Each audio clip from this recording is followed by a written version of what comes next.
Today I wanted to get a day in the life filmed for you guys. Our split currently is push, pull, rest, push, legs, pull, rest. Today is a pull workout. It'd be great to give you an insight into how I train a weak body part, how I structure my food around workouts. Last night we did eat off plan. We had a McDonald's and I had some caramel honeycomb cookie dough and Ben & Jerry's Euphoria ice cream. But we still woke up about the same weight, 202.8. I'm gonna go get ready, get going to the gym.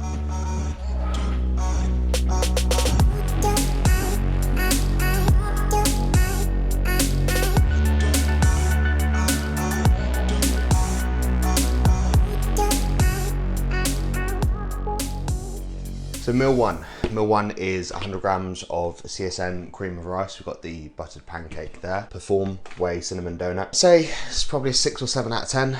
The flavour isn't that strong. Carrot cake's much better and it's a very similar taste profile, but a little bit weaker. My new favourite. Now, I've been raving about these for God knows how long. This is actually a Shark Tank product. Peanut butter with whey protein isolate with fibre, loads of stuff added into it. Really, really good. Really good macro profile. It's about equal in terms of carbs, fats and protein.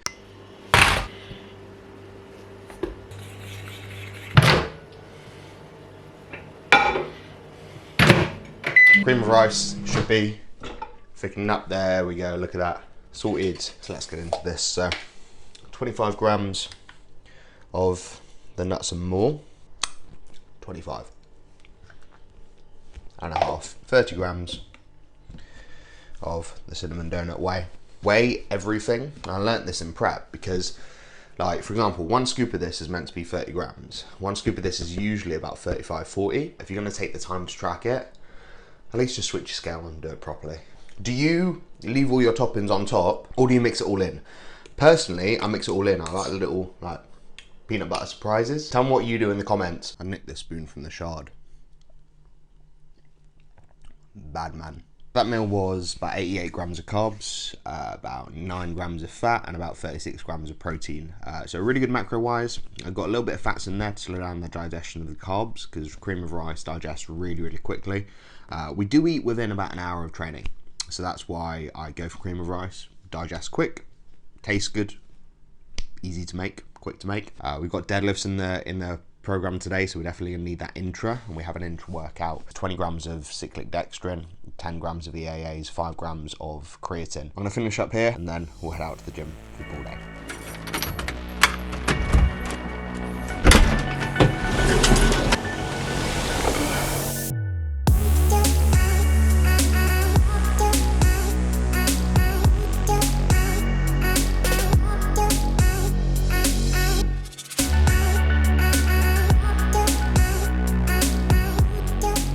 So unfortunately exercise 1's audio didn't record. This is my warm-up exercise. This is the rope pull down.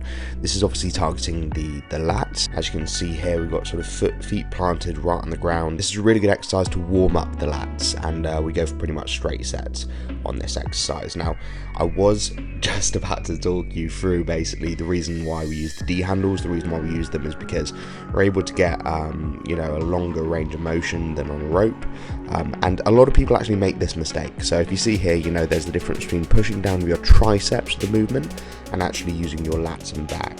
A lot of people you'll see will pull it in to a certain degree and then they'll use their triceps to complete the rest of the movement, when actually the last part of the movement, where you're really pulling it in at the end, this part, is where you're most engaging your lats and your middle back. You know, you're really achieving that squeeze and you've got that tension on the muscle. So you want to make sure that you're keeping it controlled and you're really bringing it back, pinching your shoulder blades together and using your elbows to drive the movement. What you don't want to do is pull it down to about here, and then you're going to use your triceps, as my earbud falls out, as you can see here, to push down.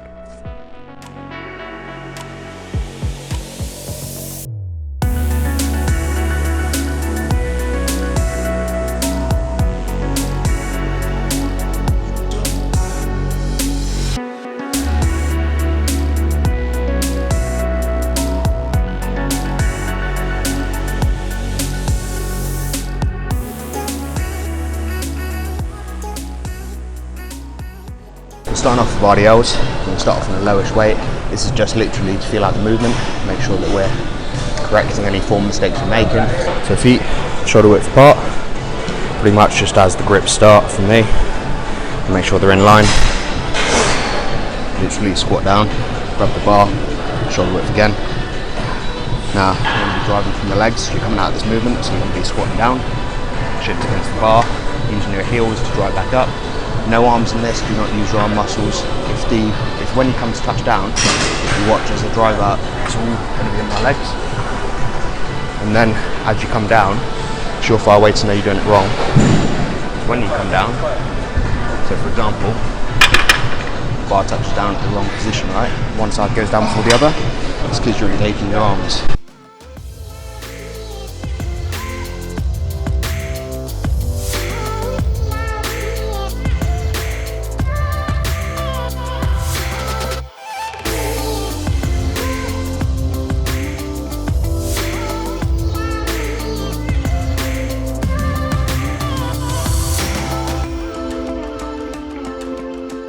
It's an easy weight. We'll try and time this by 3 or 4 for the top set. But form's good today, feeling good. So let's see what we can do.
Taking me forever to get through today's workout.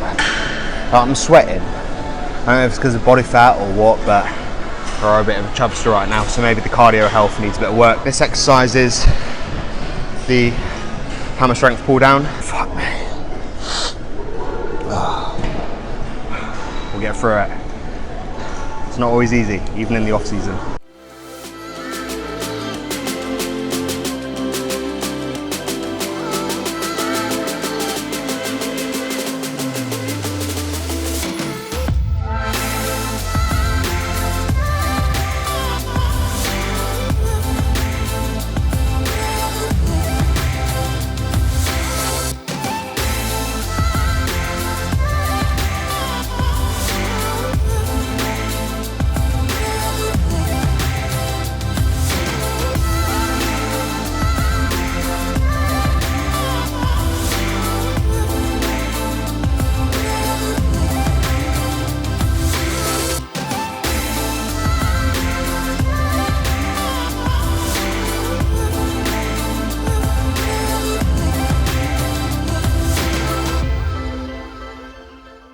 Sometimes you're still going to be able to have that strength. It might not be as perfectly executed as you want it to be. You can't really control how fatigued you are compared to the last time you did the movement, all that kind of stuff. Linear progression is not always possible. Next movement on the list is a dumbbell row. One of my least favourite movements, but one of the best ones feeling wise for the lats and back. So necessary evil really, innit? I just loosely use the strap. I don't wrap it around. I just use it to help advance my grip. And then up, get in position. I like to have a hand resting near the top. I've angled down and just pull back with the elbow as much as possible. You want to use your elbow to drive the motion.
So this is actually one of my favourite parts of pull day, to be honest. It's the rest pause set we have. So we'll do a D-handle lat pull down. So 2 D-handles on separate cables, or you can loop them over the normal lat pull down bar. I really want to be hitting failure at the rep ranges that we're going for on this, which is we're going to do 1 set of 12, 20-second rest, 1 set of 8, 20-second rest, 1 set of 5, and then we're done. But I want that to be maximum intensity. I want to be fucking screaming out.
So I finished the workout. Safe to say I fucking smell.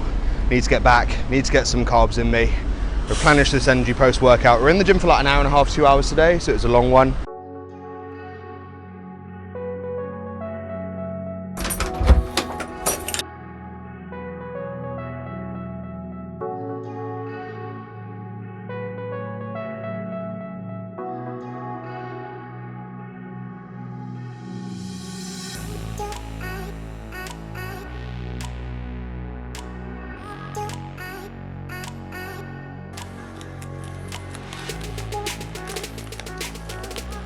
So we're back after the pull workout and we have our post-workout meal, frosted wheats. We're trying a new cereal. I feel like it will go well with the cinnamon donut vibe. So we've got 150 grams of this. We've got 1 of these sourdough bagels with 30 grams of orange marmalade. If you're on the jam hype, try marmalade. Why do we go in with cereal and bagels and stuff at this time? Well, it's because, quite frankly, we need the nutrients as quick as possible, much like the pre-workout meal being cream of rice for a quick absorption. We want simple carbs, stuff that's just gonna quickly be converted back into energy because we've expended a hell of a lot during the workout. So this is the kind of time where you could put in those non-bodybuilding foods, right? So the macros of this are 172 grams of carbs, 6 grams of fat, and 45 grams of protein.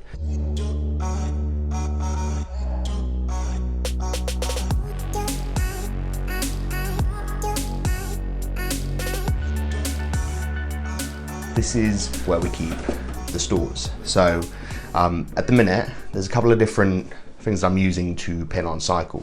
Now my cycle is still the same. It's 250 test, 400 primo, and 100 milligrams of MPP, and 3 IUs of GH every day.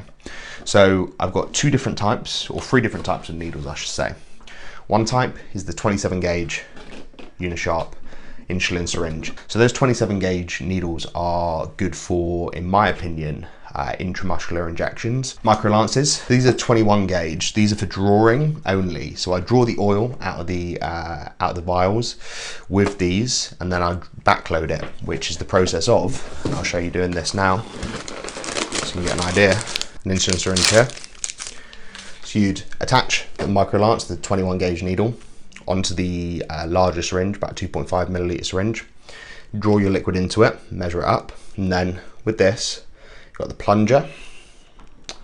So what you want to do is you want to pull it so it's at the end, and then pull it more. You've got the plunger out, right?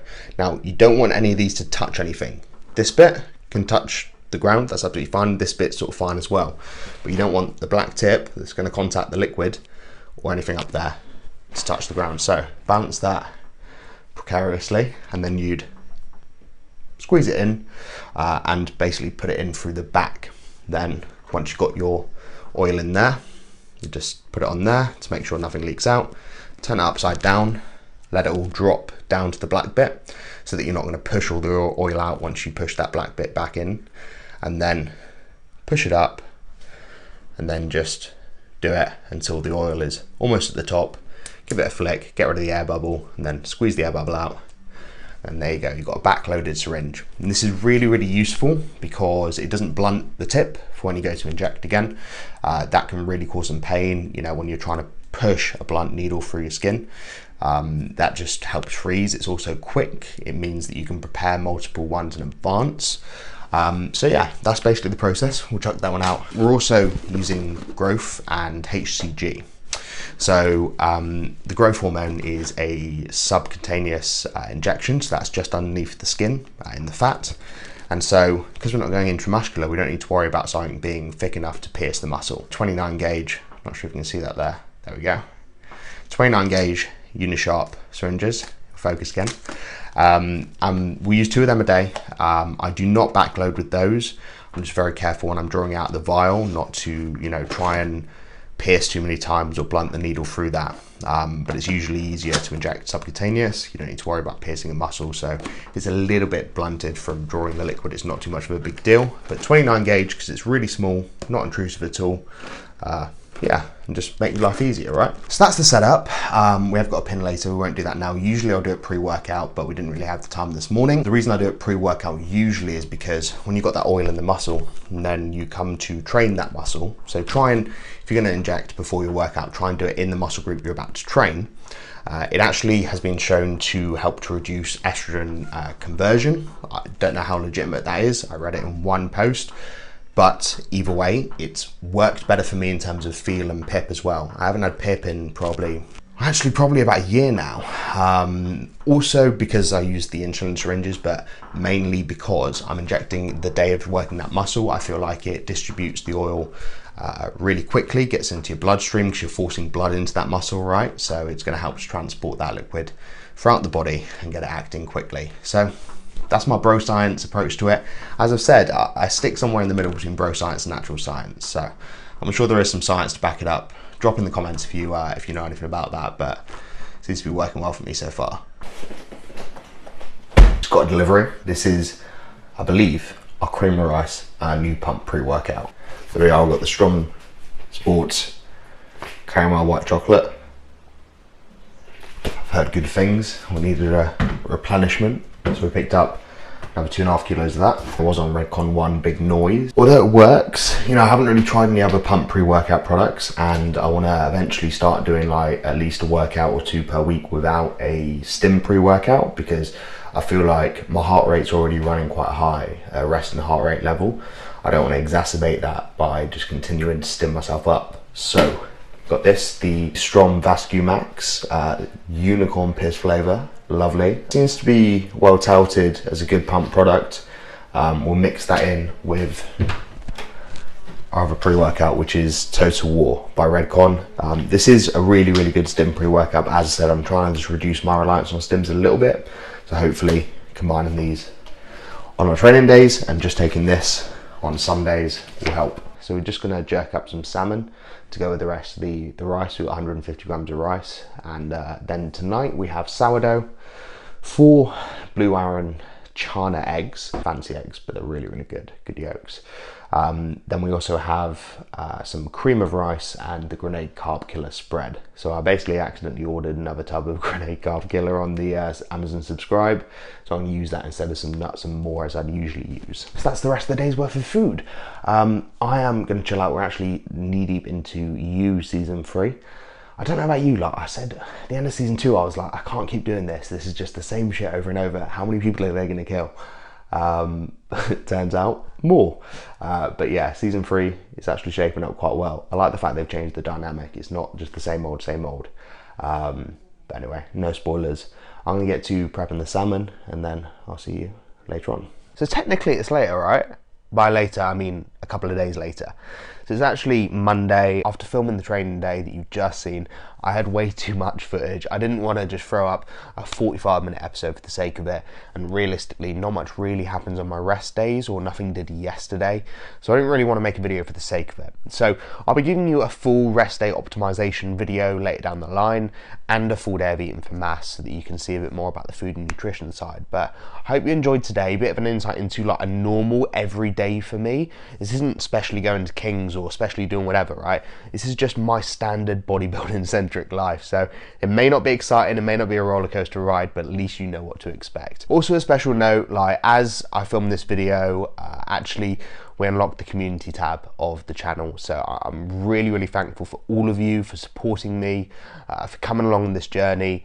You've just been honestly like the reason why I continue to make content is because you guys have just, you know, time and time again come at me at the right time saying, look, this has helped me do this and helped me do that, and that's all I want. I just want to be able to help people on their journeys, not to make the same mistakes I did, and to be able to learn the stuff that took me years and years, you know, hopefully in a more digestible way, because that's the one thing that was always missing for me. So like, subscribe if you enjoyed this content, and press the bell button so that you're notified next time we throw up a video. There'll be lots more content coming your way over the next week, and keep an eye on the community tab as we approach the next week's Q&A video. Unfortunately, I am a bit ill, so expect next time you see me for me to be in a similar state. I picked up the flu that's going around, fucking returning to the office. It was always going to do it, wasn't it? But I'm fighting on, dosing the immune supplements, you know, standard bodybuilder approach. Throw some pills at it until something works. I'm sure we'll be back on track soon. And until then, I'll catch you in the next one.